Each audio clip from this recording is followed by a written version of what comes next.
because it made me think, excuse me, of a person who I was speaking with earlier who had, amongst other things, one of the main symptoms that they had was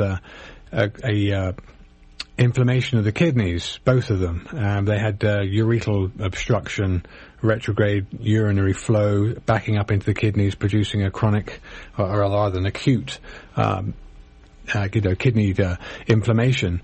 And what I read in one of the articles, on PubMed articles, was that the glomerulus, which is a functional unit of the kidney, was unique in that the vascular networks have the potential themselves to express several what they call isoforms of nitric oxide synthase, and can produce quite an amount of this in response to injury.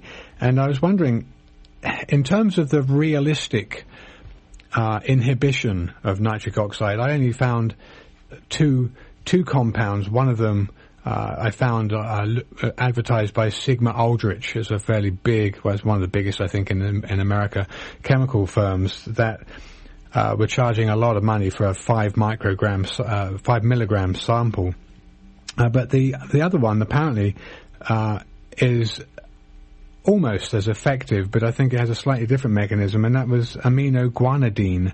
And that, if you look at that online, is actually sold as a blocker of the glycation process, whereby sugars and proteins form these glycation end products that are damaging.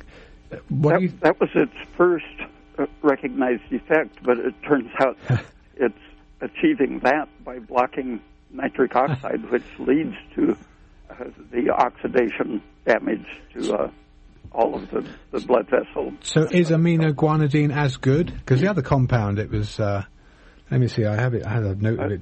Yeah, there's another one that's just a variation on aminoguanidine, called Agmatine, which is, it occurs in foods, meat, fish, mushrooms, for example.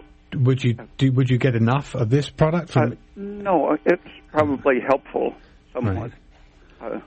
The weightlifters who were using nitric oxide to puff up their muscles heard something about Agmatine, and they started using it. But then the word went around that it's inhibiting nitric oxide, so I think there's some confusion currently. Do you think that using aminoguanidine as a competitive inhibitor of nitric oxide would be a reasonable approach to a kind of systemic inflammation that you'd find, say, in rheumatoid arthritis patients? Or I think it probably is, but I think there are safer things that have been studied more.